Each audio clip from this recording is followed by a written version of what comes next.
Chers collègues, je vous invite à prendre place pour que nous puissions débuter nos travaux. Je vous demande d'abord si vous êtes d'accord avec l'ordre du jour. Je vois que vous êtes d'accord, merci beaucoup. Je suppose que vous n'avez pas d'objection au procès-verbal de la dernière réunion, c'est le cas aussi. Merci beaucoup. Chers collègues, nous allons immédiatement commencer notre débat sur l'intégration des migrants et la cohésion sociale. Je remercie nos différents orateurs d'avoir accepté de nous rejoindre aujourd'hui pour échanger sur cette thématique cruciale pour l'avenir de l'Union. Monsieur le commissaire,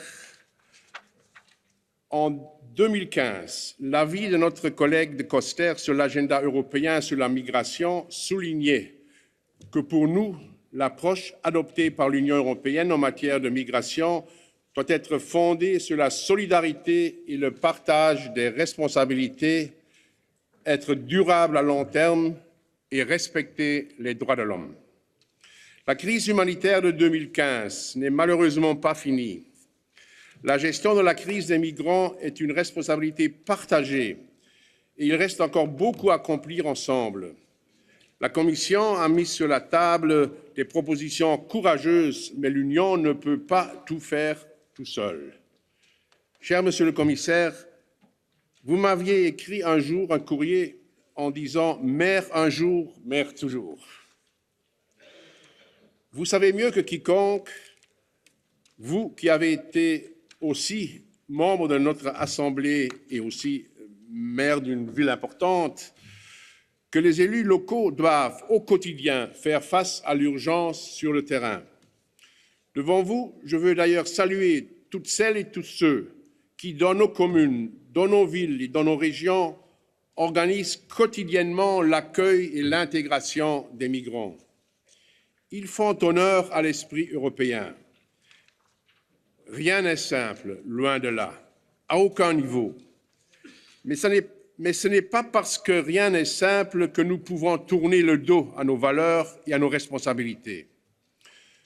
Ceux qui exploitent la crise migratoire veulent en réalité miner le projet européen.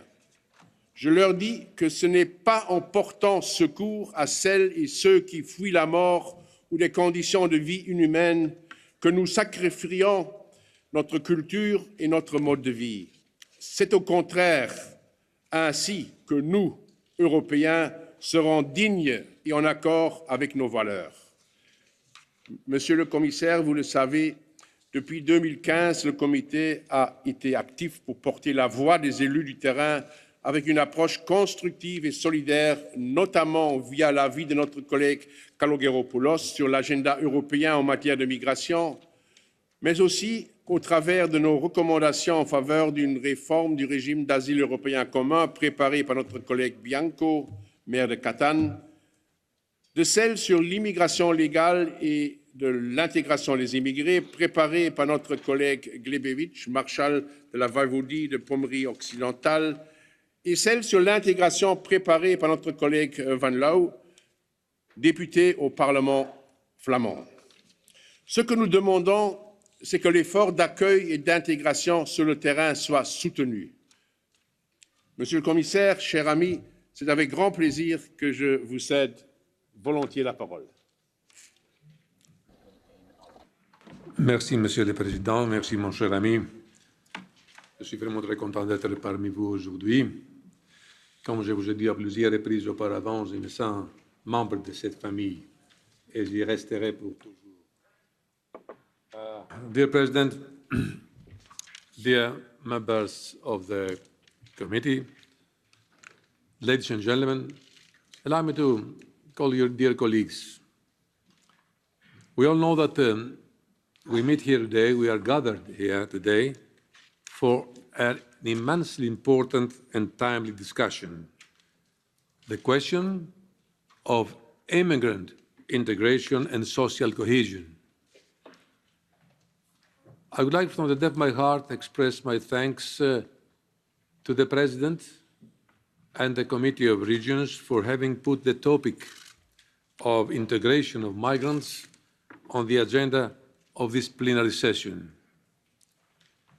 I know that the committee has been working a lot on this topic. If anyone would ask me what I think is the biggest challenge for Europe in the future, this would be it. Unfortunately, it is an issue that is either underestimated or ignored, in many cases by many politicians, at least at the national level. And I have many examples to give to you. Those who work or have worked at the local level know, understand, and believe that the urgency is there and the importance is there.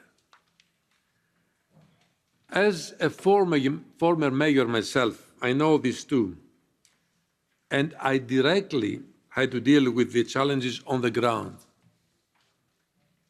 So I have the experience, and I'm very familiar with what you are confronted with.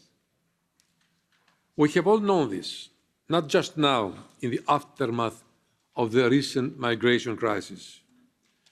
We have known this for decades now. Unfortunately, across Europe, the gaps that were left unaddressed so many years ago are staring us in the face today still. High unemployment, high school dropout rates, discrimination, but also radicalization. And I don't want to be misunderstood on this last point. The majority of those that radicalized in our midst were not migrants.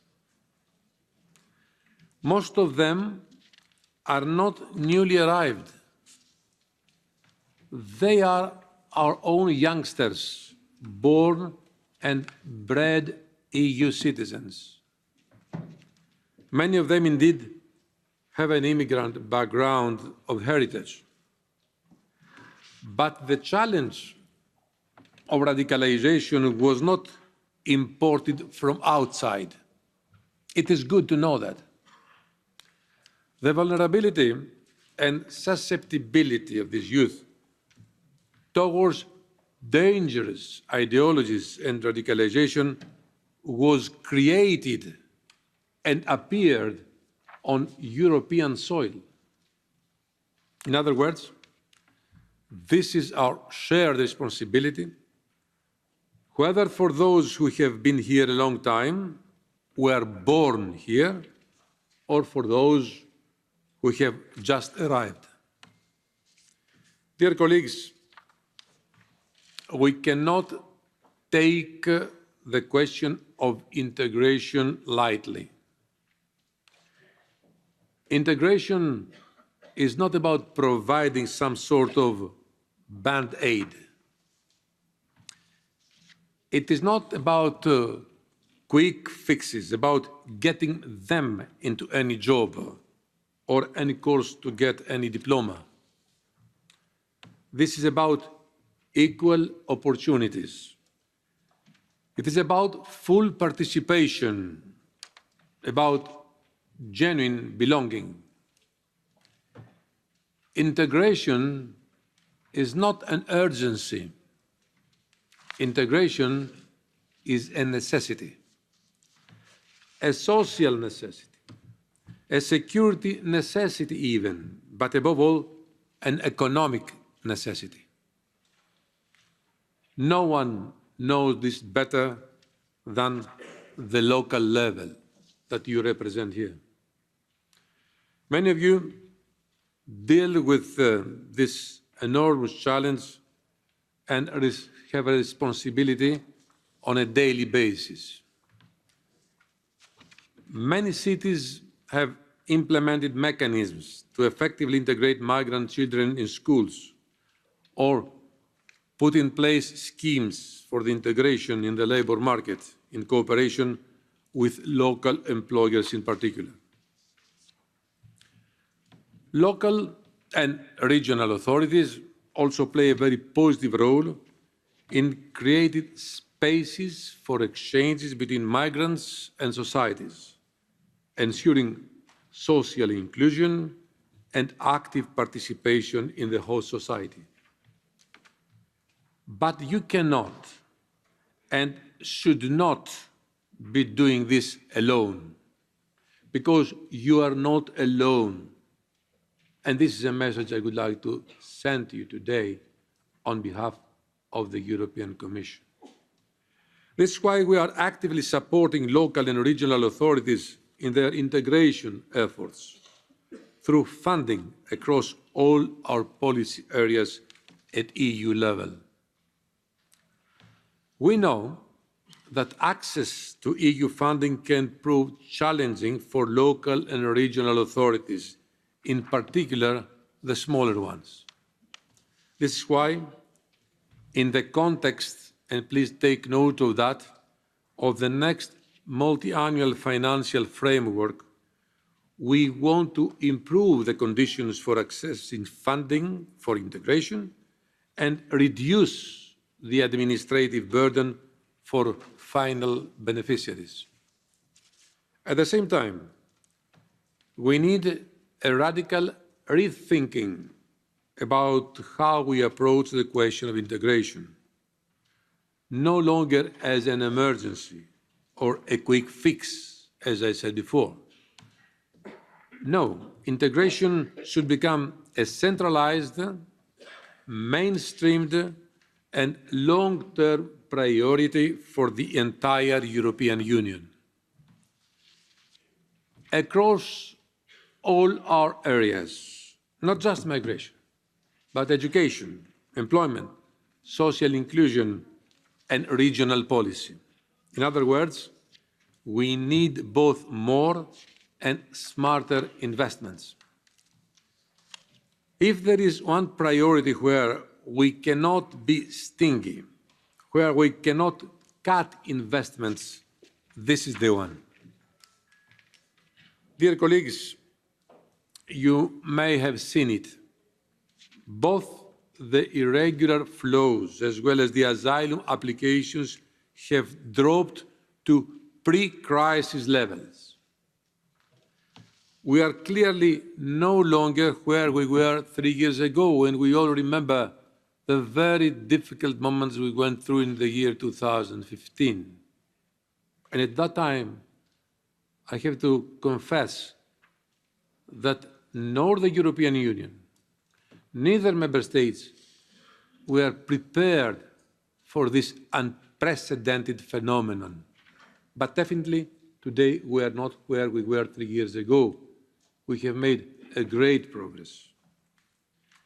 Of course, we have to remain vigilant because we don't know what the future is holding for us. But we also have a momentum now. Let's use it at all levels. We will continue our work top-down, but we count on you to make your voice louder and heard from the bottom up. This is in the interest of all of us and in the interest of the future of the European Union as a whole. Dear colleagues, today we're going to have a very interesting discussion, and I'm open to any question you might raise. But if there is a last word I would like to tell you, please convey your messages to the top of the hierarchy of all national systems, through local governments, but also at the level of your national parliaments and to the governments, that the term solidarity should be defended by all means. Because, as I said some minutes ago, if this term collapses, unfortunately, this will define the end of the European Union, and we must not allow it to happen. Thank you very much for your attention.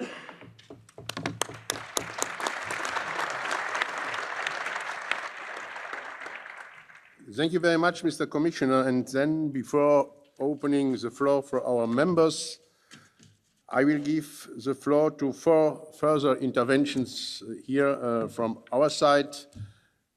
And we will start with Laura Thomson, Deputy Director General, International Organization for Migration.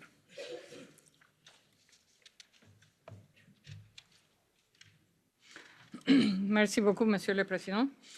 And thank you to you and to all of the members for having invited IOM. It's for me a real pleasure and an honor to be here, and for the International Organization for Migration.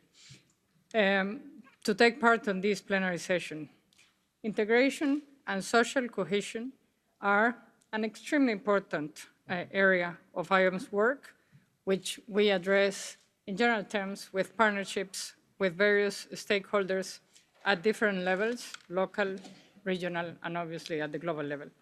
I would like to greet the presence of Commissioner Avramopoulos here and underline the very fruitful collaboration between the European Commission and IOM in all areas of the work of migration, including integration. Together, I think we have managed to pilot a lot of very interesting initiatives which are ready for replication in other parts of the world. Let me start by talking about why integration is important. And I think Commissioner Avramopoulos already made a very clear plea of why. The most recent UN estimates about migration talks about 258 million of international migrants. That is basically somewhere around 3.4% of the global population. Of these, close to 20 million third country nationals, or around 4% of the Union's total population, currently reside in the European Union. By bringing together people with different cultural, religious, social, and economic backgrounds, migration basically enrich the societies and bring mutual benefits to both migrants and also the receiving communities. At the same time, nonetheless, without sufficient efforts to embrace the diversity and to focus on common values, encounters between the newcomers and the native population can lead to misunderstandings and even hostility, including verbal attacks against persons with different ethnic or religious backgrounds, hate crimes, and growing tendencies of isolationism, nationalism, and protectionism. But integration is not only important for human, for social, or for cultural reasons.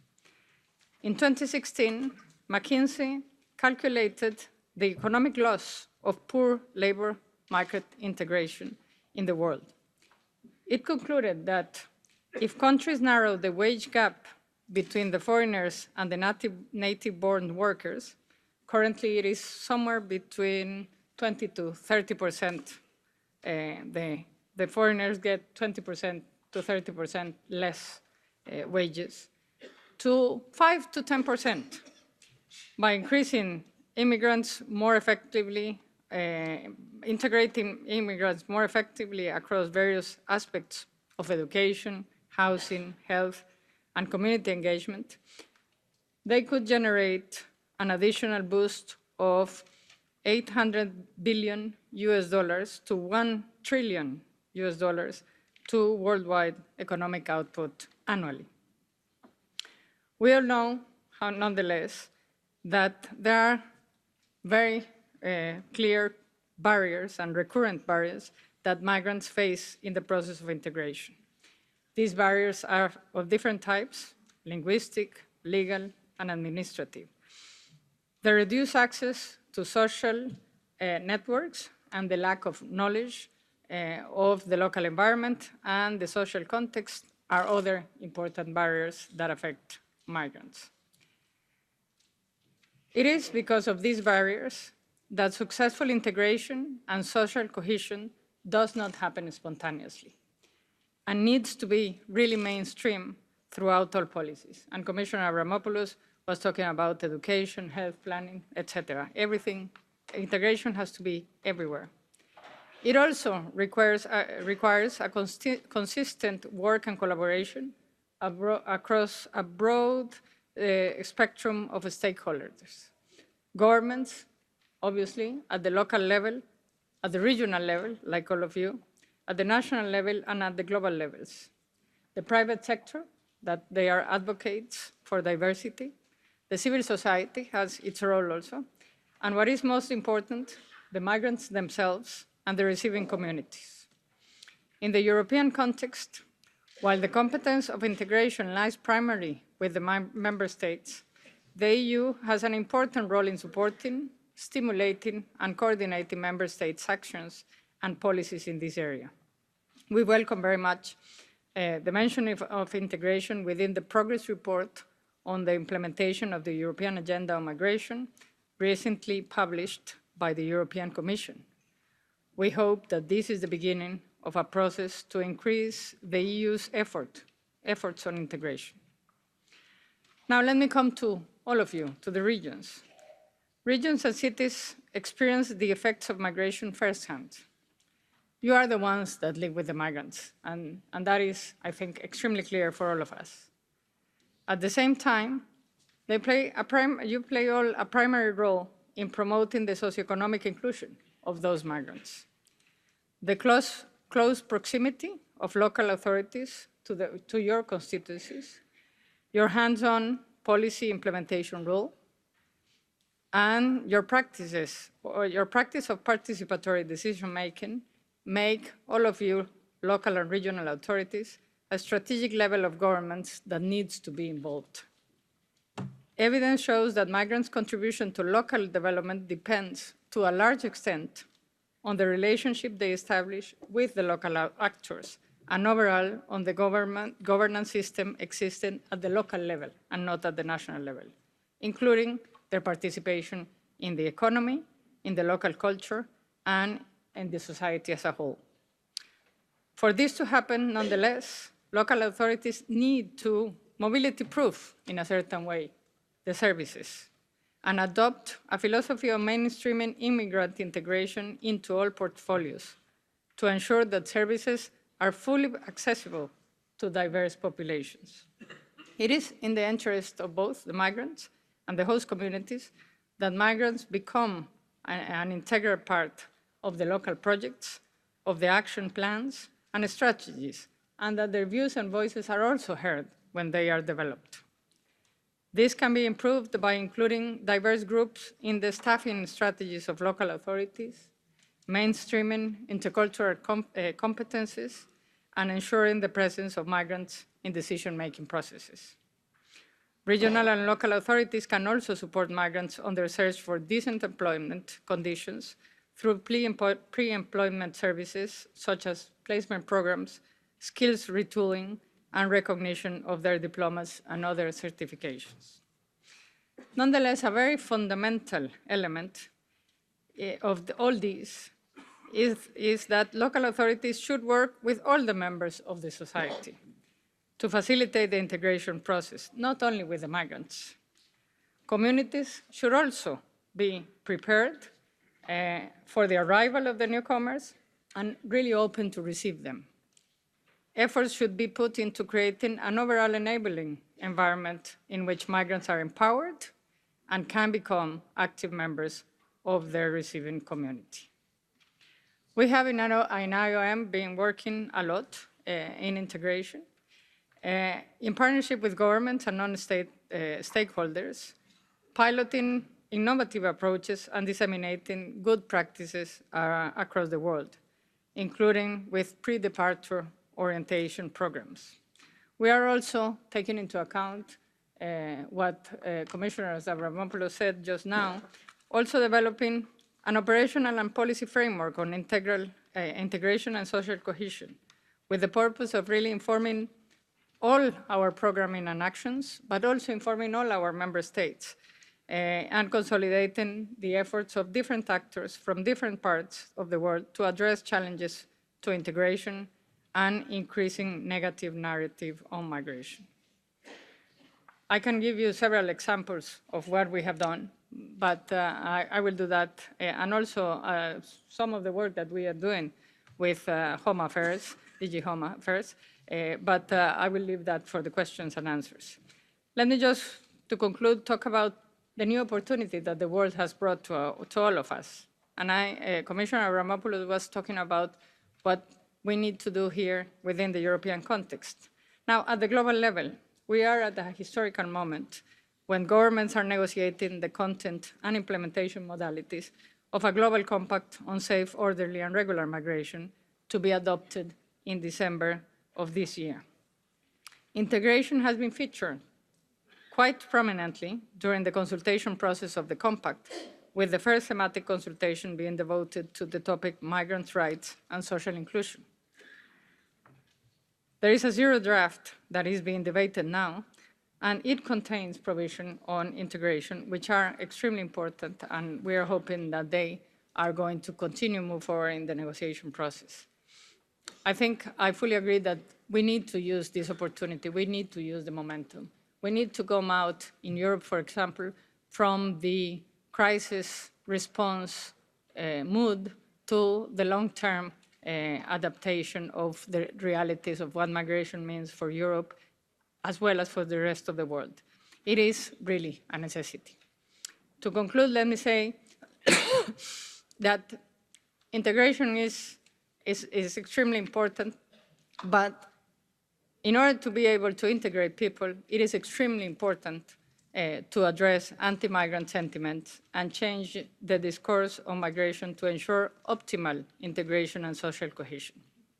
Indeed, despite the fact that academic evidence is overwhelmingly positive with regard to the benefits of regular migration, what it brings to the host societies, what it brings to the people themselves, the anti-migrant rhetoric still pervades the political discourse in Europe and also in other parts of the world. In the media, the benefits that migrants and asylum seekers bring to the host countries and the success stories are often absent from the reports. These negative perceptions toward migrants have very concrete implications. As of November 2016, the European Union's Agency for Fundamental Rights, FRA, indicated that violence, harassment, threats, and xenophobic speech targeting asylum seekers and migrants remain grave, be they committed by state authorities, private companies or individuals, or vigilant groups. Xenophobia poses serious risks to even the possibility of achieving cohesion of a society and impedes individuals to realize their potential within the community, thus leading to frustrations. Developing welcoming, diverse, and inclusive societies is a process that needs the engagement of both the migrants and the receiving society, particularly at the local level. The future capacity of the European Union to enable best use of migrant skills is closely linked to the overall ability of the European societies to become more inclusive and to forge mutual trust and cohesion among their increasingly diverse residents. Thank you very much. Thank you very much, Mr. Thomson. And now, Mrs. Thomson, and now I give the floor to Mrs. Elisabeth Bartke from the Association of German Chambers of Commerce and Industry.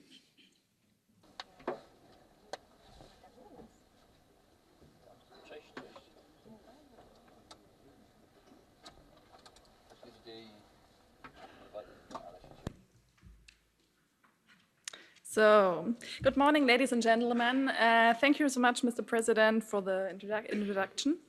It's a pleasure for me to be here today and give you a brief overview about the action program we do in our organization and the role that private companies can play to facilitate the integration of refugees.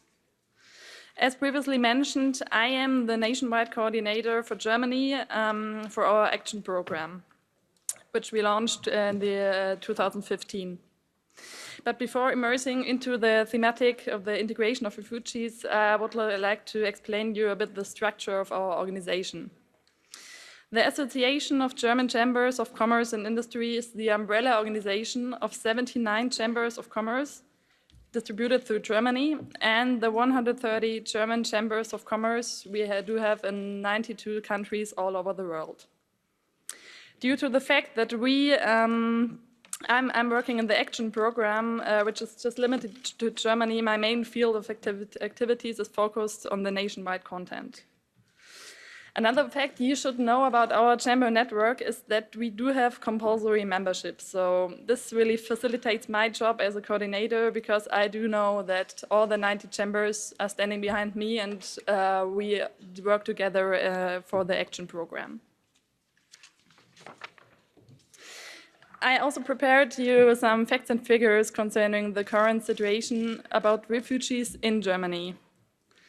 Since the wake of the refugee crisis in 2015, nearly 1.5 million people came to Germany to seek asylum.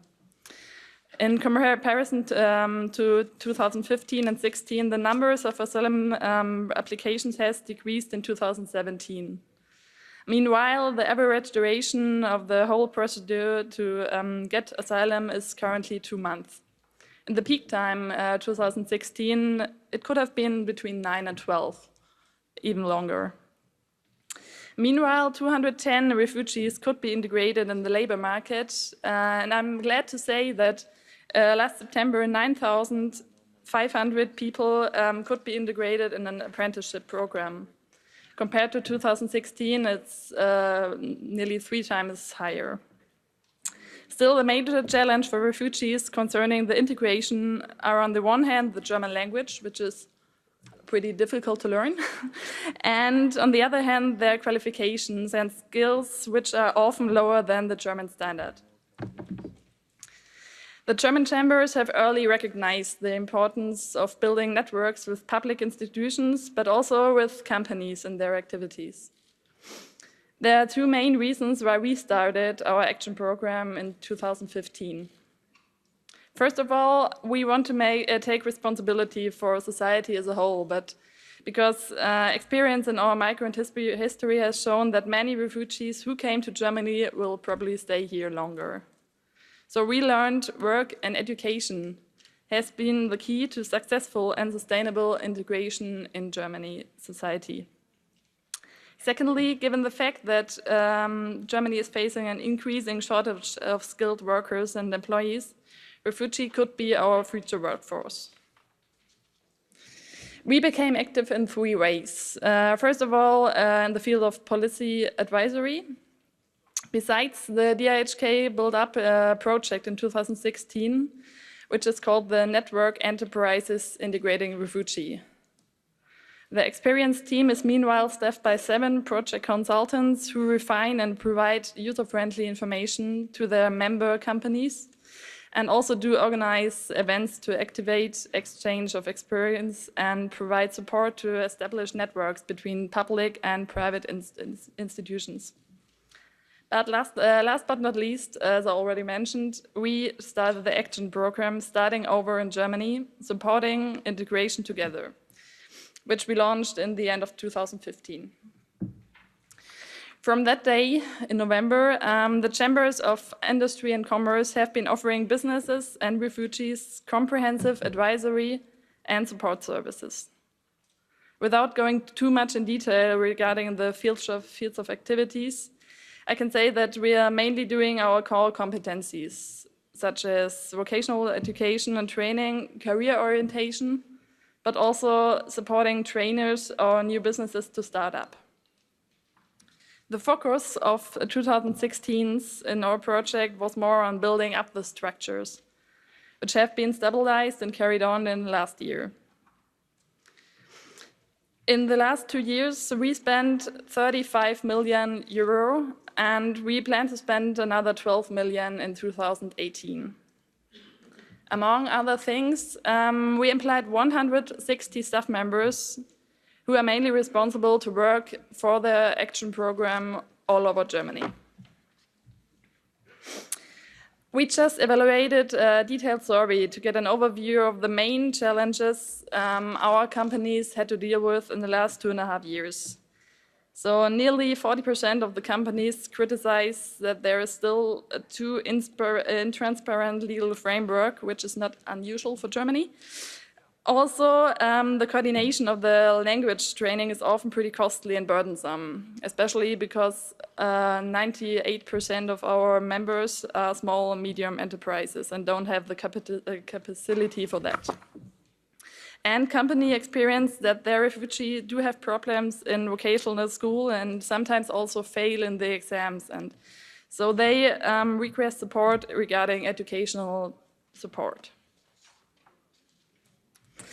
It's a pity that my presentation isn't working today because I wanted to show you some really nice pictures of success stories, but I can make it short. I do have a good best practice example from a company from central Germany, which is called the LK-Med Kunststofftechnik. They already started there to integrate refugees in 2015. Currently, they employ 9 refugees, 4 of them in vocational training. Due to the fact that the LK-Med's location isn't connected that good to the public transport, the company owner just decided to establish a whole house, especially for the apprentices. Since last summer, 12 Germans live together with 4 apprentices with refugee background. The company's slogan is "Living and working together is the best way to successful integration." Another great example I've prepared for you is Alpha. Alpha is from Guinea, and after 14 months of fleeing, he came to Germany in 2014. After completing 3 integration courses, full of language, integration, cultural things, he passed another 12 months of introductory training to be prepared for the 3 years vocational training in his desired company he just started last September. Alpha is a great example of integral integration because he used to play soccer in Guinea and just decided to join a sports club in Germany too. And so he made a lot of German friends, which helped him to improve his language.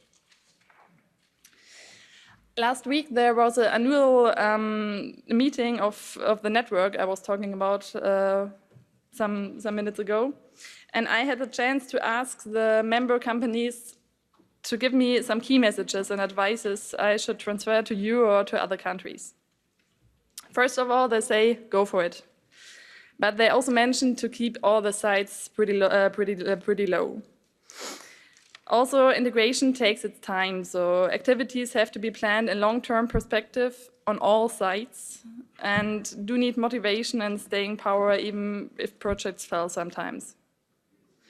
And also they say, if not now, then when? Because a company understood to use this potential for their benefits. Experience has shown employing different nationalities is good for working environment. So that was it from my side. Thank you so much for your attention, and I'm looking forward for the debate we will have after the speeches. Thank you very much. And now I will give the floor to Mrs. Anil Noor, representative of the European Migrant Advisory Board. Thank you. Thank you. Thank you for having me here today. I am honored to have this opportunity. My name is Anila Noor, and I am 42 years old. And I really want to convince this, like I'm feeling so nervous right now because I'm feeling I'm non-white European and representing migrant and refugee alone. So forgive me if I make some mistake. I became a newcomer in 2015. Before this, in Pakistan, I was working as a women's rights activist for national and international organizations. Since my arrival in the Netherlands, a new life has started for me, where I had to start everything all over from scratch.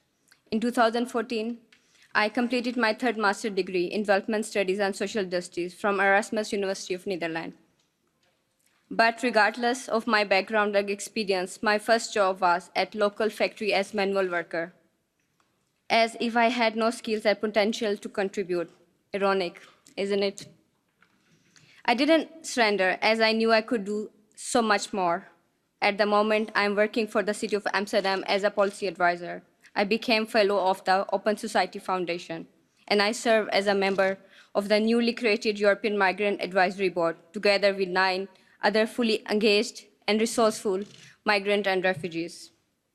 I am familiar with the EU efforts to welcome and integrate refugee and migrant in Europe, together with the challenges that this work faces. My ground experience has shown me that there is a long way to go in order to make these efforts truly effective and sustainable. The challenges newcomers and host committees are facing are totally opposite. Expectations are not understood, neither met. Another challenge is that rarely are the skills and expertise of newcomers taken into account when planning their integration. Without strong local language skills that are hard to acquire, trust me, I'm learning Dutch, so I know. Newcomers end up falling into a deep, cheap labor market regardless of their potential.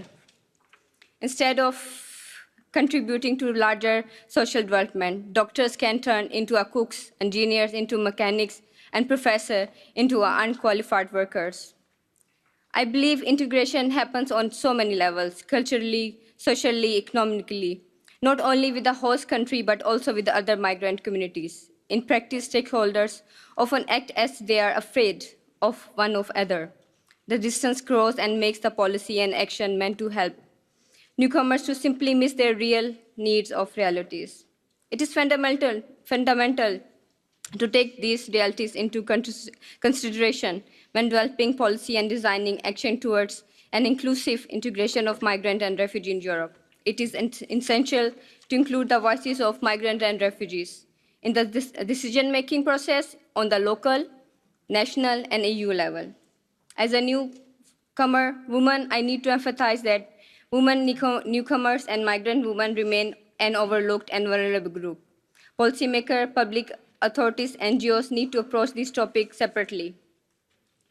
On my final note, migration is not new, yet today it is constantly demonized in the media as one of Europe's most dangerous crises. Narratives around migrants in the media will help them and their host communities to understand, accept, and appreciate the potential each other in fact has. I am one of the thousands of newcomers who have lived the shock of becoming outsider overnight and who struggle to overcome this. My voice today speaks for all of them. Thank you for giving me this chance. I look forward to work with all of you, not only for the benefit of newcomers, but for the well-being of Europe that has now my home. Thank you so much. Thank you very much. And now we have the last intervention in this first round, given by Mr. Mathieu Legrel, who will also introduce 2 short videos. Good afternoon, everybody. Thank you for having me here. So indeed, 5 years ago, I co-founded Duo for a Job. So this project is based on 2 main findings. One is the huge gap in access to employment there is between migrant youth and native youth, as was raised here before. And on the other side, we have a 50-plus population which would like to be more active but don't find the opportunity to do so. So what does Duo for a Job do? We put in contact these 2 populations. So one 50-plus professional will coach migrant youth from 18 to 30. They will see each other once a week for 6 months, and the aim is for the mentor to help his mentee to find a job. The question is, does it work? Yes. We've created more than 1,000 duos in the last 4 years. We doubled the chances for these young people to find a job. 90% of the mentors start again because for them it's very interesting to meet these young people. And we believe it's also a very powerful tool for social cohesion. So of course, when we started, it was difficult to find funding, but we could start thanks to the collaboration of the regions. First of the Brussels Employment Agency, Acteris, which supported us from the very beginning, and then in Flanders, VDAB, and Forem in Wallonia. Next year, we should open an office and a branch in France, Paris to start first. And then we hope to be able to open in other countries. So please do not hesitate if you'd like to have a duo for a job in your country. Thank you. Je suis Anta Kamara. J'ai commencé à chercher un emploi en 2014. J'ai toujours réussi les entretiens écrits. Je n'arrivais pas à décrocher à l'issue des entretiens oraux. Donc ça a été 2 ans de galère, de frustration et de découragement. Voici Christine, mon mentor. Au départ, elle avait un petit peu perdu confiance en elle. Dans les interviews, elle n'avait pas tendance à regarder dans les yeux son interlocuteur. On a surtout travaillé un petit peu sur la confiance, sur la manière de rédiger le CV, sur la manière de se présenter, la manière de construire aussi la lettre de motivation. Elle a les compétences, je l'ai vu évoluer. Maintenant, je travaille en tant qu'assistante sociale à Info Jeune Bruxelles, où je suis informatrice.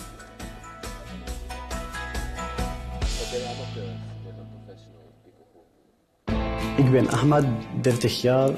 Ik wil in boekhouden hier leren. Ik wil de taal ook meer oefenen en stage doen. Ook met mijn ervaring in Syrië kan ik niet werken hier. Kijk, zo is Pascal, zo is mijn mentor in Duo for Job. Dank je voor alle dingen. Dag gedaan.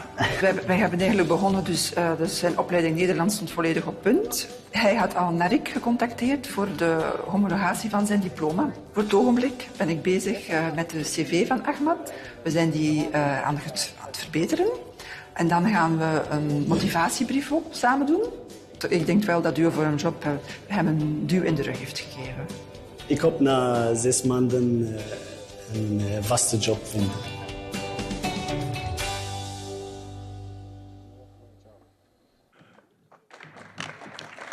Voilà une belle introduction à toutes nos problématiques et maintenant, ça deviendra vraiment sportif parce que pour le temps qui nous reste, Monsieur le Commissaire doit nous quitter vers 16 heures. Nous allons débattre au plus tard jusqu'à 16h30. Il n'y a que 30 inscrits. C'est très bien parce que nous voulons des débats, mais je serai maintenant beaucoup plus strict avec le temps de parole que je ne l'ai été avec mes invités parce qu'ils sont les invités. Nous commençons tout de suite avec les interventions de nos différents membres et je vais vraiment arrêter tout le monde dès que le temps de parole est passé.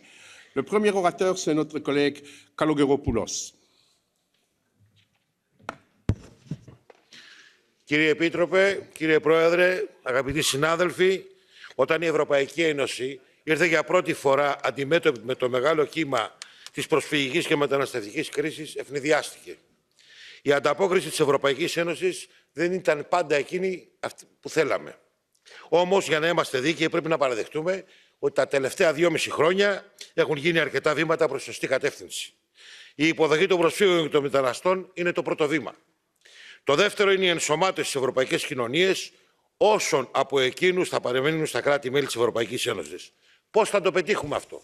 Ήδη ακούσαμε από εσάς και συμφωνούμε σε αυτό. Και περιέχεται στην εισήγησή μας. Πρώτον, μετά από την επιτάχυνση των διαδικασιών εξέτασης των αιτήσεων ασύλου, ώστε να διευκρινίζεται όσο το δυνατόν πιο γρήγορα το νομικό καθεστώς αυτών των ανθρώπων. Δεύτερον, με την παροχή βοήθειας για την εξέβρεση μόνιμης στέγης σε όσους κρίνεται ότι θα παραμείνουν στην Ευρωπαϊκή Ένωση. Τρίτον, με την ένταξή τους στην αγορά εργασίας. Ακούσαμε πολλάκι εδώ. Χρειαζόμαστε σχέδιο ώστε να εγκατασταθούν σε περιοχές όπου μπορούν όντως να βρουν δουλειά και που να ταιριάζει στις δεξιότητες που διαθέτουν, έτσι ώστε να καταστούν αυτάρκεις. Τέταρτον, με την ανάπτυξη προγραμμάτων εξοικείωσής τους με τη γλώσσα του τόπου στην οποία εγκαθίστανται. Πέμπτον, με την εξασφάλιση της πρόσβασής τους σε υπηρεσίες υγείας. Και έκτον, με την εξασφάλιση της πρόσβασης των παιδιών τους στο εκπαιδευτικό σύστημα. Κυρίες και κύριοι, η ενσωμάτωση των προσφύγων και των μεταναστών είναι μια διαδικασία που θα κρατήσει πάρα πολύ. Είναι μακριά. Χρειάζεται όμως σχέδιο και αποφασιστικότητα. Σε όλες αυτές τις διαδρομές και τις διαδικασίες, ο ρόλος τοπικών και περιφερειακών αρχών είναι καθοριστικής σημασίας, διότι η πείρα έχει αποδείξει ότι καμία εθνική ή ευρωπαϊκή πολιτική δεν μπορεί να πετύχει εάν δεν έχει σχεδιαστεί λαμβάνοντας υπόψη τις ανάγκες των τοπικών κοινωνιών. Σας ευχαριστώ. Thank you very much, and congratulations for the respect of the time of speaking. The next speaker is our colleague Agorastos.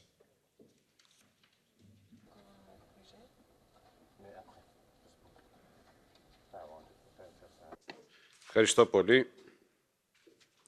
Αξιότιμε κύριε Επίτροπη, κυρίες και κύριοι ομιλητές, κύριε Πρόεδρε, θα ήθελα να σας καλωσορίσω εκ μέρους της πολιτικής ομάδας του ΕΛΚ στη σημερινή Σύνοδο Ολομέλειας της Επιτροπής των Περιφερειών. Κύριε Αβραμόπουλε, την τελευταία φορά που συναντηθήκαμε με τα μέλη του Ευρωπαϊκού Λαϊκού Κόμματος στη Θεσσαλονίκη το Σεπτέμβριο του 2016, βρισκόμασταν στον πυρήνα της πιο εντυπωσιακής μεταναστευτικής κρίσης στην Ευρωπαϊκή Ένωση και μπροστά σε ανησυχητικά στοιχεία που περιέγραφαν τη μεγαλύτερη μετακίνηση πληθυσμών στη Μεσόγειο μετά τον Δεύτερο Παγκόσμιο Πόλεμο. Ας μην γελιόμαστε όμως. Πάντα υπήρχαν και θα υπάρχουν μετακινήσεις πληθυσμών, είτε λόγω πολέμου, είτε λόγω νερού, είτε λόγω κλιματικής αλλαγής, που είναι και επίκαιρο και έντονο το φαινόμενο. Το θέμα είναι να είμαστε έτοιμοι και να είμαστε όλοι εκεί τη στιγμή που μας χρειάζεται η κατάσταση. Το 2016, σε λιγότερο από 9 μήνες, 307.000 άνθρωποι έφτασαν στην Ευρωπαϊκή Ένωση. Περίπου, και δυστυχώς 3.200 έχασαν τη ζωή τους. Το 2017 η κατάσταση βελτιώθηκε σημαντικά. Time is over. You must conclude. Speaking time is over. I have 4 minutes. Have a look. No, you have the time. Who is there? What? I'm speaking for the EPP. Yeah, I know it. Yeah. Conclude, please. Με προετοιμάσατε για 4 λεπτά, μου είπατε. You told me that I have 4 minutes. 4 minutes, you count one. You have to. Sorry, I have 4 or. A mistake by people here in the administration. Sorry, but Thank you. We will speak with them after. Thank you. Το 2017 η κατάσταση βελτιώθηκε σημαντικά, αλλά το πρόβλημα της μετανάστευσης στην πηγή του παραμένει σήμερα σε μεγάλο βαθμό ανεπίλητο. Παρά τις λιγότερες αφίξεις, οι πολίτες μας αντιμετωπίζουν την κατάσταση με αντιφατικά συναισθήματα. Από τη μια πλευρά βρίσκεται ο θυμός και ο φόβος ότι δέχονται εισβολή σε οι κοινωνίες τους, και από την άλλη βρίσκεται η αγωνία και ο πόνος στη θέα μιας συνεχιζόμενης ανθρώπινης τραγωδίας. Κυρίες και κύριοι, μια γεωπολιτική προσέγγιση που δεν παραβλέπει την ασφάλεια είναι απαραίτητη για να παρέχουμε στους πολίτες μας μακροπρόθεσμα αλλά και μεσοπρόθεσμα αξιόπιστες λύσεις και απαντήσεις σε κέραια φλέγοντα ερωτήματα καθημερινά. Σε αυτό ακριβώς το σημείο είναι όπου εμείς στο Ευρωπαϊκό Λαϊκό Κόμμα διαφέρουμε από εκείνους που προτείνουν θαυματουργές λύσεις με εντυπωσιακά επίκαιρες γυαλίζουσες λύσεις σε πολύπλοκα προβλήματα. Καθώς και από λαϊκιστές που εμφανίζονται όταν οι πολίτες αισθάνονται ότι είναι μόνοι τους και θέτουν υπό αμφισβήτηση τη δημοκρατία και την νομιμότητα του ευρωπαϊκού σχεδίου. Σε αυτούς επισημαίνουμε ότι ο λαϊκισμός είναι ένα τέρας που έχει αχρωματοψία και ενίοτε δαγκώνει και το χέρι εκείνου που το ταΐζει. Αρκεί να δούμε τα αποτελέσματα ορισμένων πρόσφατων εκλογών στην Ευρωπαϊκή Ένωση για να κατανοήσουμε ότι η μετανάστευση και η ασφάλεια, παρά τις λιγότερες αφίξεις και τον μειωμένο αριθμό θανάτων, έχουν καταστεί κεντρικά ζητήματα προβληματισμού αλλά και αποφάσεων για τους πολίτες στο ίδιο επίπεδο όπως η ανεργία. Τώρα είναι η ώρα για να βρεθεί λύση, ειδικά με τις ευρωεκλογές του 2019 πρώτο πυλών. Η Συμφωνία Ευρωπαϊκής Ένωσης και Τουρκίας είναι ένα συγκεκριμένο παράδειγμα ότι δεν μπορούμε να αντιμετωπίσουμε μόνοι μας το πρόβλημα της μετανάστευσης. Ωστόσο, η Τουρκία τηρεί τις υποσχέσεις της σε αντάλλαγμα δισεκατομμυρίων ευρώ των Ευρωπαίων φορολογούμενων. Πρέπει να βρούμε άλλες λύσεις και να αποφεύγουμε να καταφεύγουμε σε τέτοια επίγοντα και όχι σίγουρα μέτρα. Το Ευρωπαϊκό Λαϊκό Κόμμα, συνεπώς, εμένει σε λίγες, απλές, καθαρές, λογικές, αλλά κρίσιμες αρχές. Πρώτον, πρέπει να υπάρχει αλληλεγγύη μεταξύ των Ευρωπαίων. Καμιά κοινότητα στην Ευρωπαϊκή Ένωση δεν μπορεί να μείνει μόνη της μπροστά σε μια τόσο μακροχρόνια πρόκληση. Οι υποχρεώσεις μεταξύ των κρατών μελών πρέπει να καταλήγουν σε δίκαιη κατανομή των βαρών, η κάθε μία ανάλογα με τις δυνατότητές της, όπως αναφέρεται στο άρθρο 80 της Συνθήκης της Λισαβόνας. Δεύτερον, χρειαζόμαστε ένα πλήρως αναθεωρημένο κοινό σύστημα ασύλου. Πρέπει να αναγνωρίσουμε ότι το σύστημα του Δουβλίνου αποτελεί βασικό παράγοντα έλξης για τους νέους μετανάστες, αλλά δεν λειτουργεί. Χρειάζεται αναμόρφωση. Το Ευρωπαϊκό Λαϊκό Κόμμα ζητά ένα σύστημα που θα δίνει έμφαση στην ασφάλεια και θα κάνει σαφή διάκριση μεταξύ προσφύγων και μεταναστών. Η ομάδα του Ευρωπαϊκού Λαϊκού Κόμματος επιμένει ιδιαίτερα ότι το άσυλο πρέπει να χορηγείται σε ατομικό επίπεδο. Τρίτον, χρειαζόμαστε ταχεία επιστροφή μεταναστών που δεν δικαιούνται διεθνούς προστασίας και καλύτερες λειτουργικές διμερείς συμφωνίες.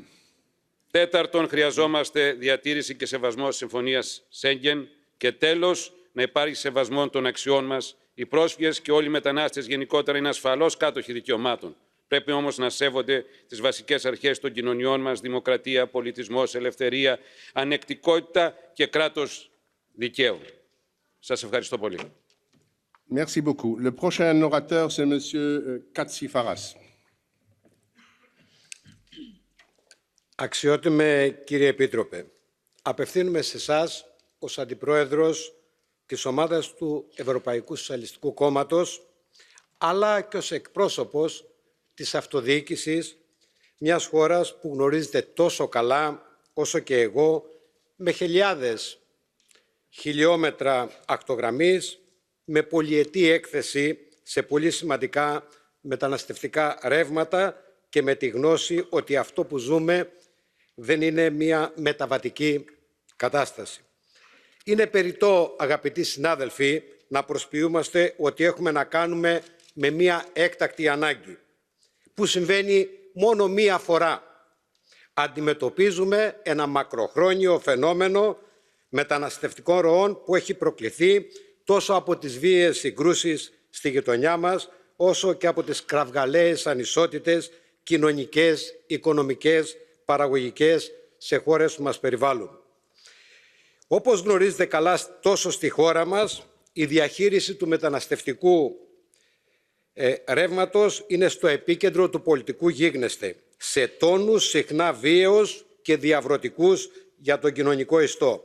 Όσοι ενεργούν με υπευθυνότητα, αλληλεγγύη, σεβασμό και με ανθρωπιά και με τους κανόνες της αλληλεγγύης συχνά τιμωρούνται, και αυτό το βλέπουμε σε κάθε χρονιά της Ευρωπαϊκής Ένωσης. Πάνω στο φόβο και στην απειλή του φόβου χτίζονται οι πολιτικές αλλαγές στην Ευρώπη. Η βαθιά συντηρητική στροφή βρήκε το στοιχείο που θα το χρησιμοποιήσει για να έρθουν οι αλλαγές.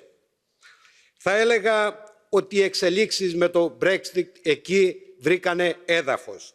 Είναι ουσιαστικά η ίδια διαλεκτική του λαϊκισμού, του ευρωσκεπτικισμού και των εθνικών εγωισμών που έχει πυροδοτήσει το φόβο και πάνω σε αυτές τις αλλαγές. Για χρόνια τώρα, αγαπητοί συνάδελφοι, δεν εισακούονται οι εκκλήσεις να αλλάξουν ριζικά οι ευρωπαϊκές πολιτικές σε δύο βασικούς τομείς: στον τομέα της μετανάστευσης και στις οικονομικές πολιτικές και την ανάπτυξη. Πρέπει, αγαπητοί συνάδελφοι, να πούμε ένα τέρμα στις πολιτικές λιτότητας, στο μπλοκάρισμα των δημοσίων επενδύσεων και στην ακαμψία του Συμφώνου Σταθερότητας. Εάν θέλουμε να μην αφήσουμε μια Ευρώπη στα χέρια αυτών που θέλουν να την αποδομήσουν, χρειαζόμαστε επειγόντως μια ευρωπαϊκή πολιτική για τη διαχείριση του φαινομένου της μετανάστευσης. Είναι η ώρα να χτίσουμε με σχέδιο και πάνω σε αυτό να απαντήσουμε στο αύριο. Ουσιαστικά χρειαζόμαστε ένα σχέδιο σαφέστατο, απλούστερο και ταχύτερο σύστημα, το οποίο να είναι ταυτόχρονα δίκαιο για όλους και να μην υποβαθμίζει τα δικαιώματα και την αξιοπρέπεια των μεταναστών. Το χρειαζόμαστε τώρα και όχι αύριο όταν θα είναι πολύ αργά. Οι αλλαγές πρέπει να γίνουν θεσμικές στην αλλαγή της συνθήκης του Δουβλίνου, στις αρχές μετεκατάστασης και στις φύλαξης των συνόρων. Αγαπητέ κύριε Επίτροπε, γνωρίζετε πολύ καλά τη δύναμη που μπορούν να προσφέρουν οι τοπικές και περιφερειακές αρχές. Έχουν τη γνώση, την ευαισθησία και είναι οι πρώτες που δίνουν τις άμεσες απαντήσεις.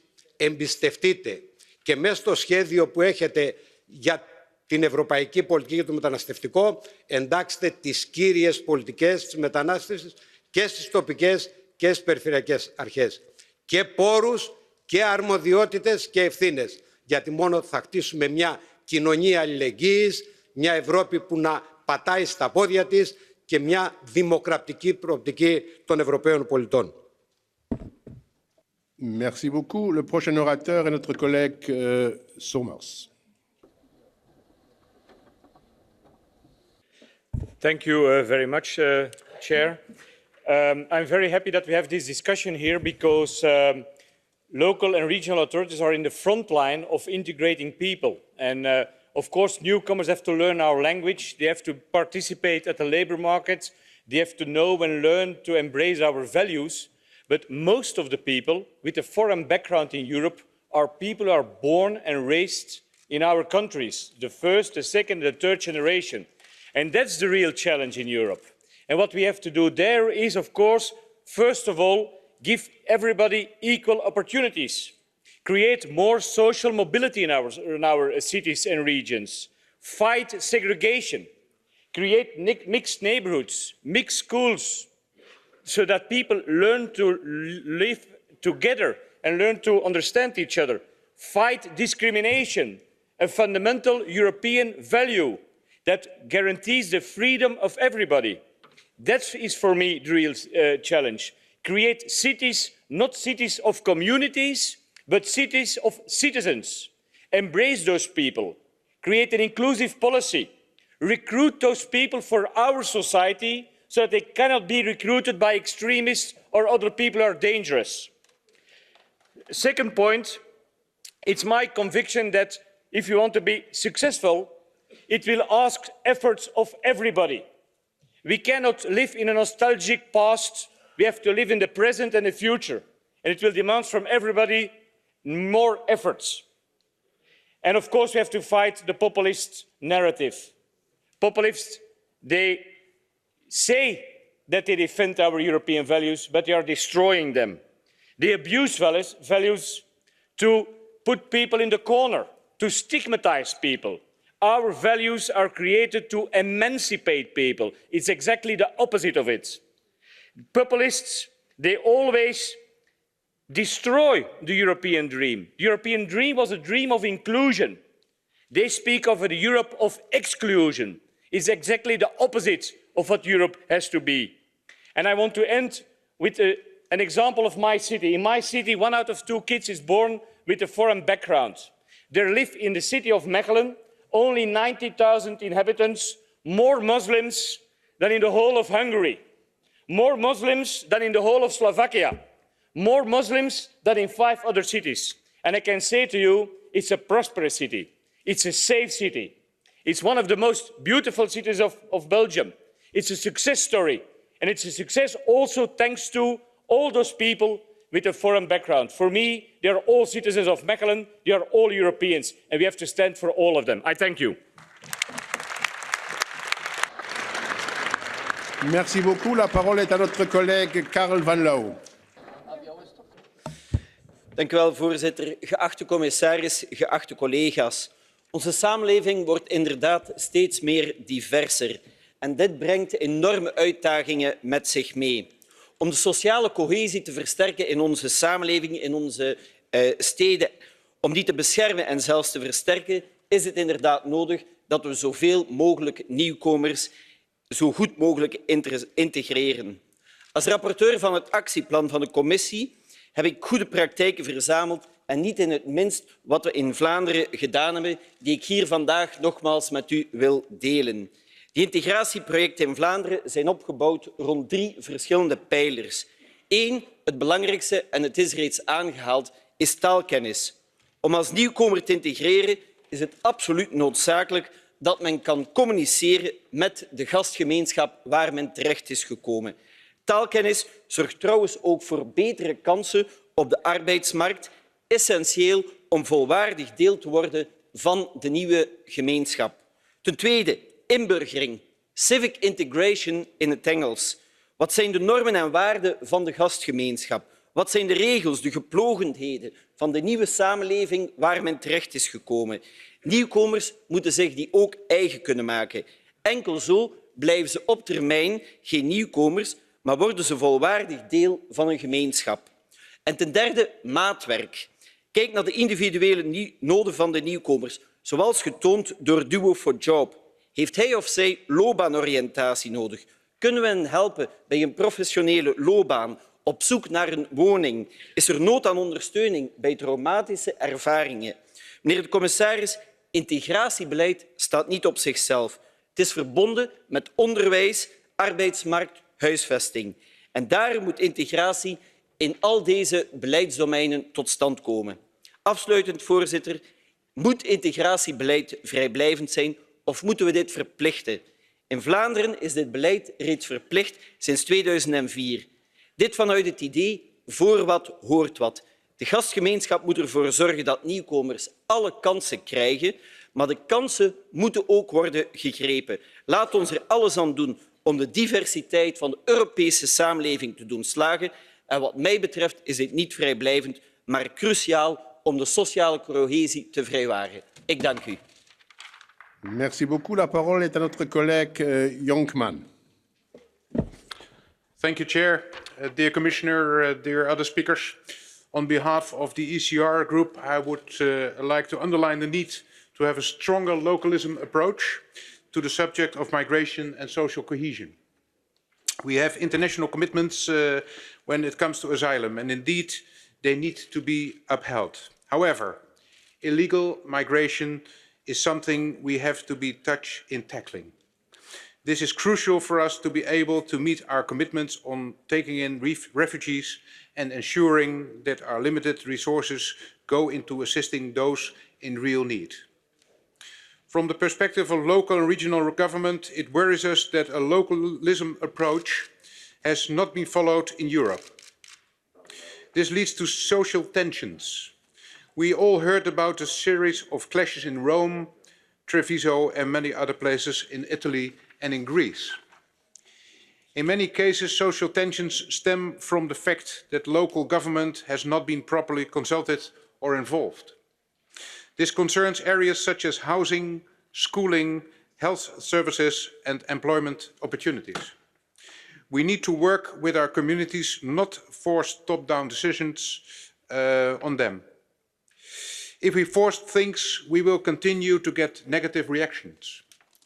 Let us be clear that the permanent and compulsory relocation mechanism proposed by the European Commission is again a focus on top-down solutions and would mean imposing things on our communities. We have to also be clear that trying to put in place measures like conditioning access to the EU's cohesion policy to our least developed cities and regions to accepting migrants will not solve anything.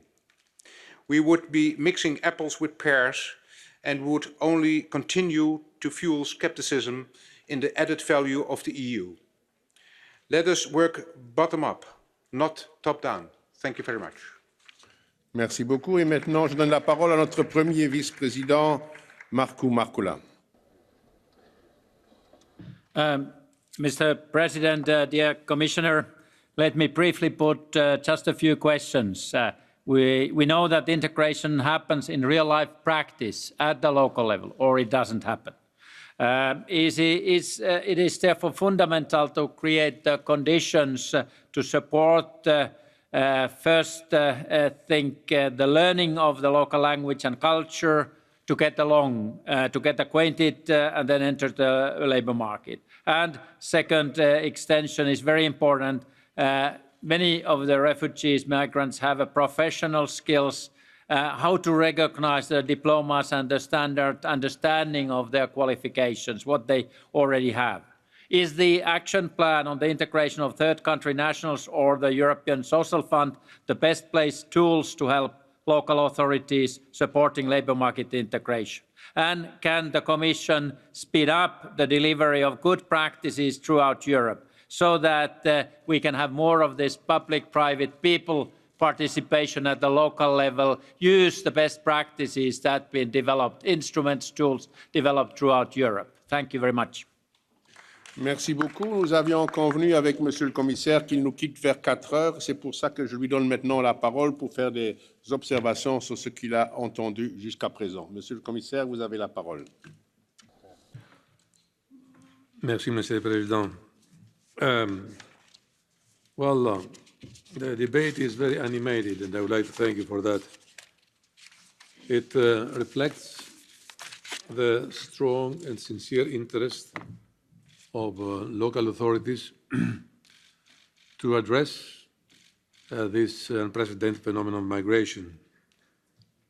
Yes, we have focused on integration, and my introductory remarks were very clear, and I believe that some of your points, some of the points you raised, were replied.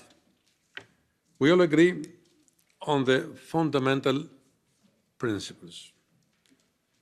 Long-term reform of migration and asylum policy.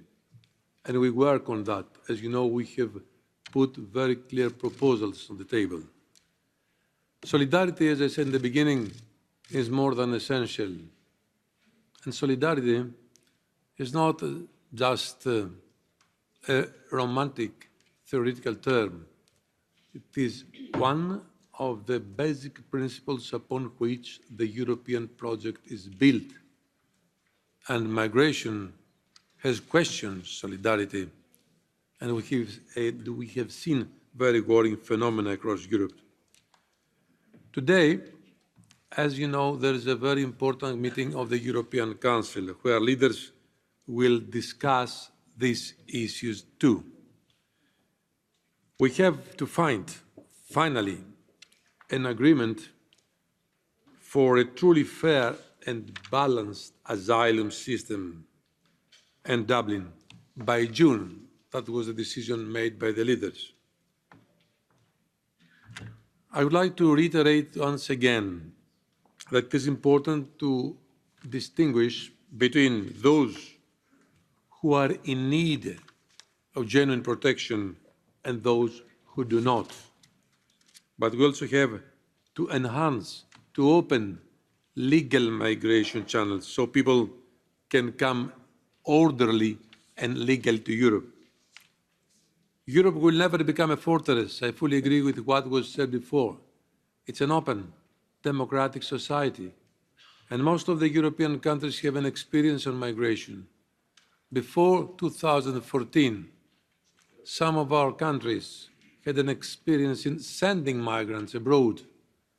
And today, the majority of the citizens of big nations like United States, Canada, Australia, they are our people who arrived one day there, and they found a very hospitable environment, and they have excelled. The same is happening today. So now it is the moment for Europe to set up a comprehensive, holistic migration policy. During the last 3 years, we made a lot. I said in the beginning, we are not where we were before. In the beginning, yes, I agree with what was said before, we were totally unprepared. We were not in a position to better manage our borders. Now we can do it. We have created the European Borders and Coast Guard.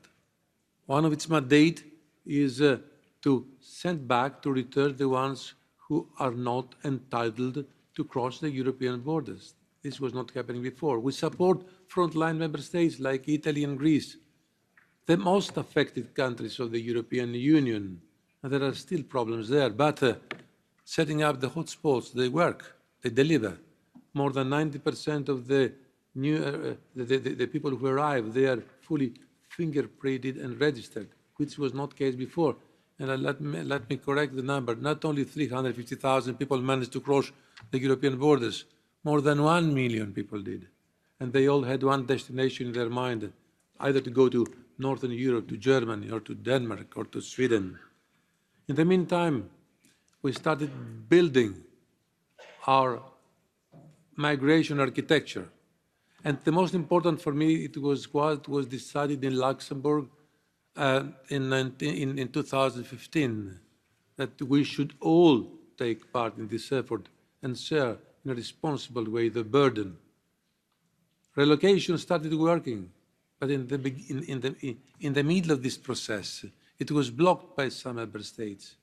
Unfortunately, and I have to be very clear on that, and it was mentioned before, one of the main threats for the cohesion and the unity of Europe is the rise of populism, xenophobic powers, and nationalism. This is far away from the European principles, and we have to defend the principle of an open society and block the road to the populists who unfortunately are gaining more and more ground in Europe. They constitute a real and direct threat to our democracies, to our national democracies, but also to the European democracy. On social cohesion, I fully agree, and I have also said this.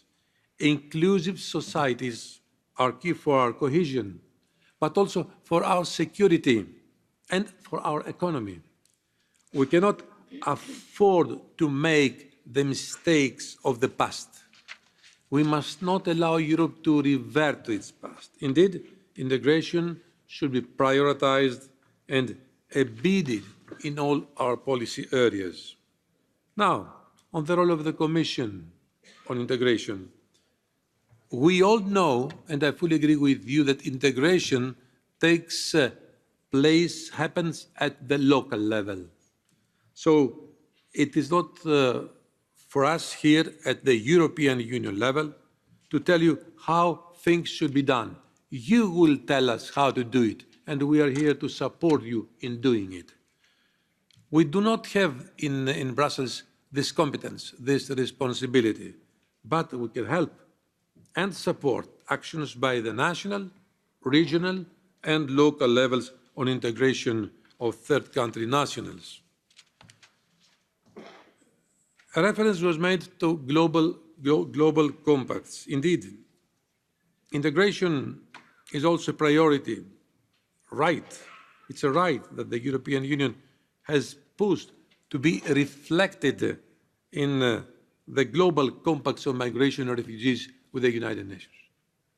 When I met the former Secretary General of the United Nations 2.5 years ago, I had proposed, in order to give the global dimension to migration, because it's not a European problem, it has become a global problem.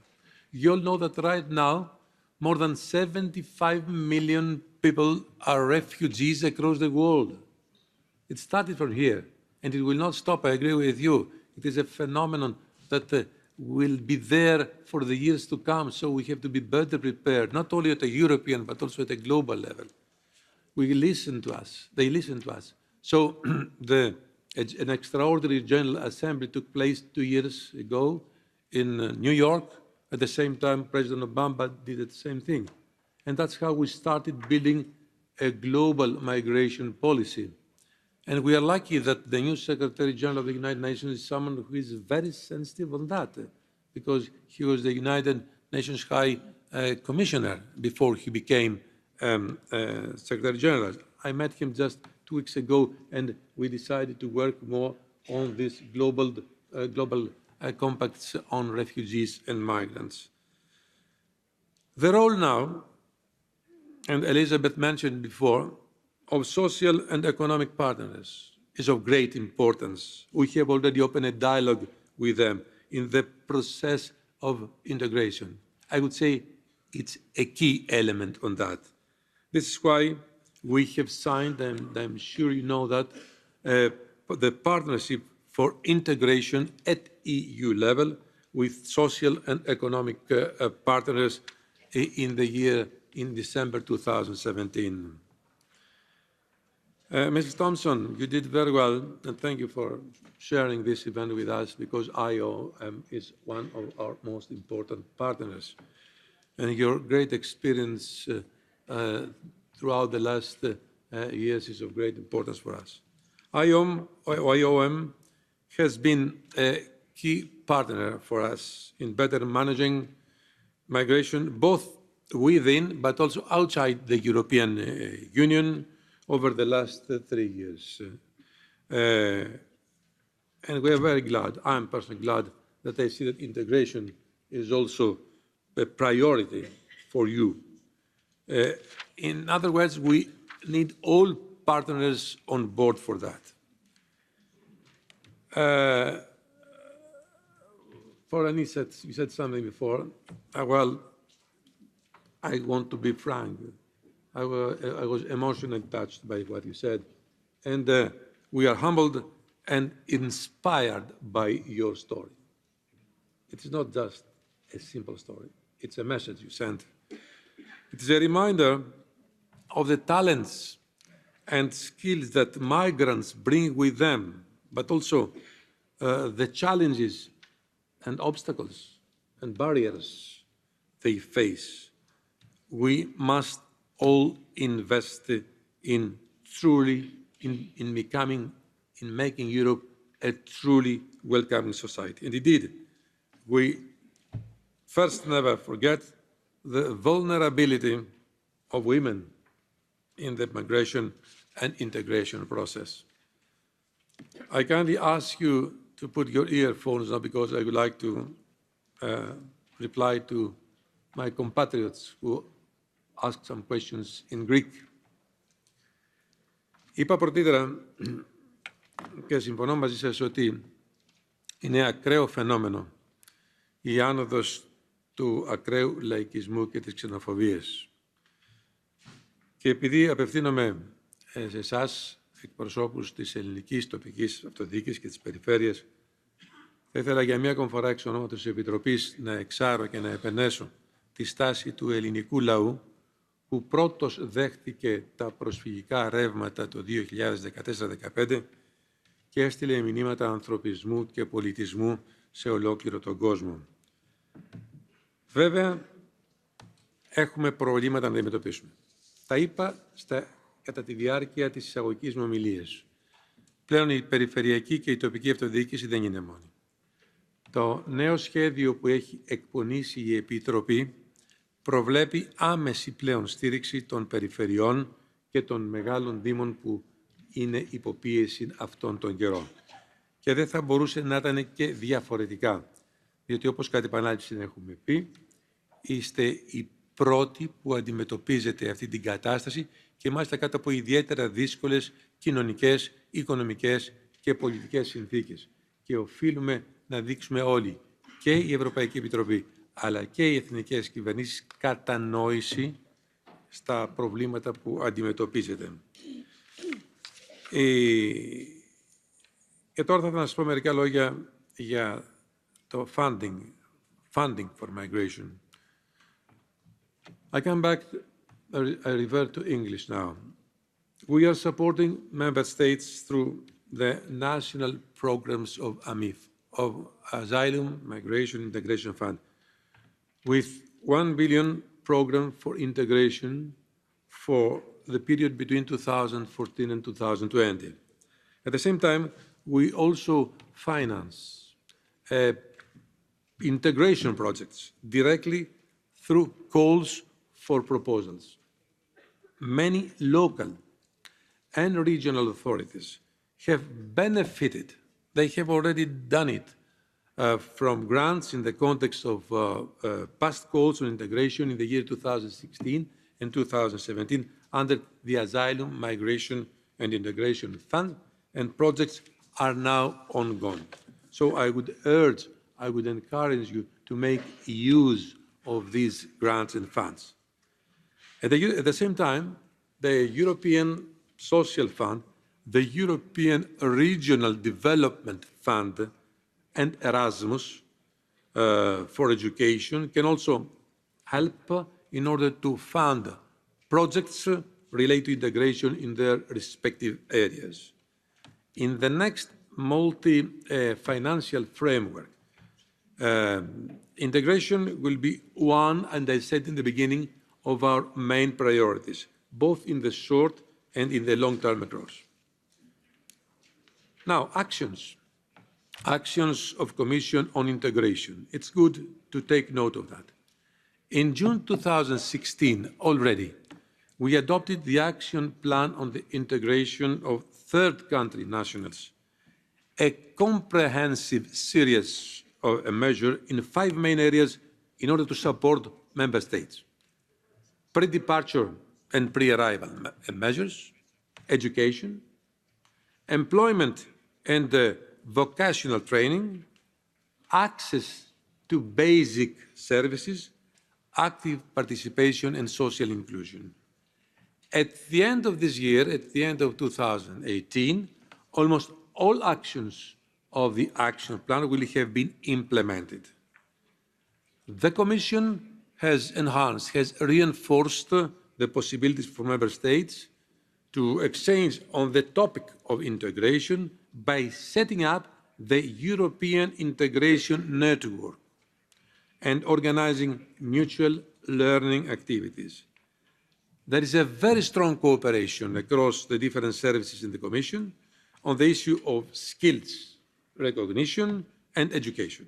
For example, last year, we launched this skills profiling tool to identify skills of third country nationals. We also cooperate directly with local authorities through the Urban Agendas Partnership on Integration, which is coordinated by DG Home and the City of Amsterdam. We have signed a European Partnership for Integration with social and economic partners, I mentioned before, in December 2017, to support their respective actions in the area. We have also launched in May 2017 the initiative Employers Together for Integration, to give visibility to employers active in the field of integration and, of course, to encourage them to get more involved. In other words, our work continues on all fronts. Mr. Agorastos referred before to the case of the Turkey facility. I would like to clarify once again something that it is very important because it has been misunderstood or misinterpreted. The EU funding under the EU Facility for Refugees in Turkey is not, I repeat, for the Turkish budget, but support to address to the Syrian refugees in the country and host communities. The full 3 billion promised in 2016 and 2017 has already been committed and contracted. More than 1.85 billion has already been paid for 72 projects. The EU has delivered on its commitment in full. The European Union remains committed to the implementation of the EU-Turkey statement. This is an engagement of mutual trust and delivery. And once again, I'm going to be very blunt on that. This statement works, and it was working even during very difficult moments, either for Turkey or for the EU-Turkey relations. And this statement has to stay alive. Numbers have gone down dramatically. I remind you that 3 years ago, 2.5 years ago, more than 13,000 to 15,000 people were crossing daily the European and Greek borders. The numbers have gone down. The average is today between 80 and 100 persons. Just yesterday, for instance, nobody crossed the Aegean Sea. The whole sport, as I said at the beginning, works properly. The European Borders and Coast Guard is deployed there, Europol, Eurojust, everybody is there. And the EU-Turkey statement works. But I fully agree with what one of our friends said before, that the procedures on the ground should be accelerated. Now, last point, relocation. I said it before, but I will give you some figures now. Over 96% of all eligible applicants registered for relocation in Greece, by Greece and by Italy, have already been relocated. The total number of persons relocated stands at 33,806, 21,200 from Greece, and the rest, 12,000 from Italy. All migrants that remain to be relocated have already been attributed to member states and are now just awaiting for their transfer. I have called on, and I have done it many times during the last days, all member states concerned to carry out the last relocations. There are only 1,000 persons left in total.